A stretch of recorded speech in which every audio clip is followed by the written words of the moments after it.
महेश दादा तुम्हाला एकच सांगेल, हरवणं खूप सोपं आहे. जिंकवून एखाद्याला हरवता आलं ना तर ते पण करून बघा एकदा. नक्की तुमची मी मनापासून आभारी राहीन, खरंच मनापासून आभारी राहीन दादा. तुम्ही खूप चांगले कार्यकर्ते होतात आहात.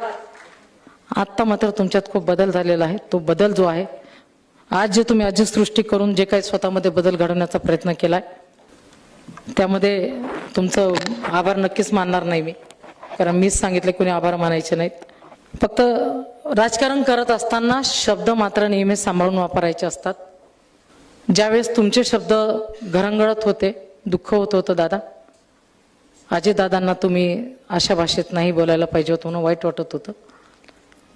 पण एकदा माणसाला सत्ता आणायची नशा चढली की माणसं थोडीशी वेगळ्या वाटेने जातात. तुम्हीही गेलात. सत्ता कुणापासून कुणाच्यासाठी आणायची होती मला माहीत नाही, कारण राष्ट्रवादी काँग्रेस, भारतीय जनता पार्टी, शिवसेना सगळे राज्यात एकत्रच आहेत. त्यामुळे एकत्रित असताना सुद्धा अशा प्रकारचं एखाद्याला आपल्या घरात येण्यापासून रोखण्याची जी काही भाषा होती ती थोडीशी मला रुचलेली नाही. आणि मला माहिती आहे की तुम्हाला ते माझं बोलणं रुचणारही नाही. मला खंत नाही दादाची, मला खंत नाही. फक्त एकच सांगेल, पराभव झाला म्हणून कुठलेही दुःख नाही आहे. लढले, खूप ताकदीने लढले, अजितदादाच्या ताकदीने लढले. त्यांनी सांगितलं वाघीण मागं राहिली, बरोबरीत नेणार. माझा भाऊ गेलाय, माझा बाप गेलाय, हिम्मत देऊन गेलाय.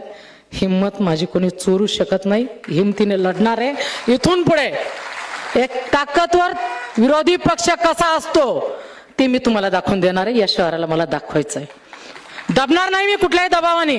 आणि अजितदादा तुम्ही जे बोलला होतात, तुम्ही जे सांगितलं होतं की मला पिंपरी चिंचवडला परत यायचंय, मला माझ्या घरात परत यायचंय, मला माझ्या शहरात परत यायचंय, या शहराला मी घडवलेलं आहे, इथून येण्यापासून हे रोखणारे कोण होत आहेत? अजितदादा तुमच्यासाठी तुमची बहीण, तुमची पोरगी इथं छाती टोकपणे मी लढणार आहे. जे जे या ठिकाणी अजितदादाच्या पायी कसणार आहेत त्यांनी एकदा जरूर अजितदादाला सलामी म्हणून कोणी पक्ष न सोडता कुठल्याही दबावाला घाबरता आपण काही श्रद्धांजली देणार आहोत दादांना, ती म्हणजे विरोधात लढून आणि दादांची ताकद वाढवून पवार कुटुंबाकडे राष्ट्रवादी पक्ष कसा राहील याच्यासाठी आपण एकत्रितपणे लढणार आहोत.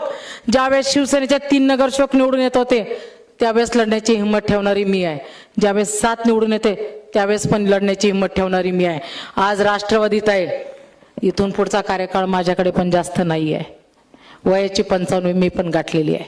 पण लढायची हिमतीसाठी वय मॅटर करत नाही, ते अजितदादांनी दाखवून दिलेलं आहे. आणि म्हणून सांगते, लढवय्या कार्यकर्ते लढवय्याच राहणार.